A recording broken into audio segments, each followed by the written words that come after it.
Welcome, Confirmation candidates. It's good to be with you virtually again. I want to talk to us today a little bit about our Confirmation Saint reports, which are coming up here this month. They're going to be due on February 6th, so we got a little more than a month to work on our Saint reports.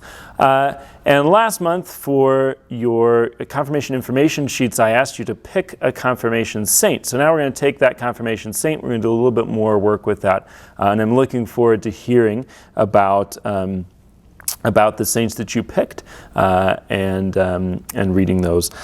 So before I begin, I want to address a couple of fundamental questions that might help us to write this report. The first question is, why pick a saint for confirmation in the first place? This also, by the way, will be helpful for those of you maybe who didn't put a lot of thought into your saints, want to change it up, or haven't picked them yet. That's totally fine. So these are some things to think about as we're writing our report or as we're picking a saint. I bet a bunch of you play sports, and I bet you have a figure in that sport. Maybe you're a hockey player, you got a professional hockey player, or somebody better than you on the team that you like to watch and learn from. And that makes you a better hockey player, right? The same is true in the Christian life. We have to look to those who have already done it, who have lived the Christian life well, and to learn from them. And that's why we have a confirmation saint. We have all of these wonderful people in the church's history who have lived the Christian faith well. They have been faithful friends of Jesus until the end. And they show us a million different ways of doing that, right? Each saint has his own or her own story. And there's a lot that we can learn from that so that we ourselves can be better Christians. We can't do this Christian thing on our own. We can't be Christians in a bubble, and we need those who have gone before us to show us the way. And really, that is the point of picking a confirmation saint. Now, the plus side of picking a confirmation saint is you actually get to know this person, right? Unlike maybe the professional athlete who you watch from a distance to become a more excellent hockey player. The saints, because they are still living members of the church with God in heaven, we can cultivate a relationship with them through prayer, and they want to help us to achieve our goal of friendship with God.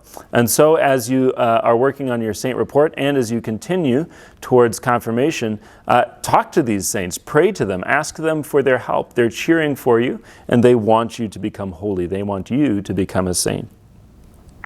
What if I haven't picked a saint yet? That's a great question. That's all right. Maybe you don't know where to start. It can be kind of overwhelming. There's lots of saints. Where do we even find them? How do I start? One of the great tools that we have here at Transfiguration, so I'm going to give a little plug, on the way out from Mass, you might have noticed we've been handing out calendars.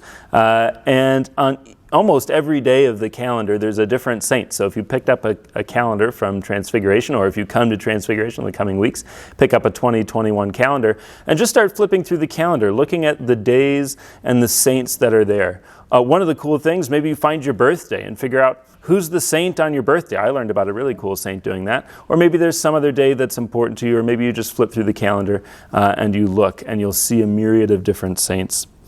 There are also tons and tons of saint books. I've got a few, so if you need one, feel free to reach out to me. Or go browsing your local bookshop. You can find all sorts of books with saints and saint names.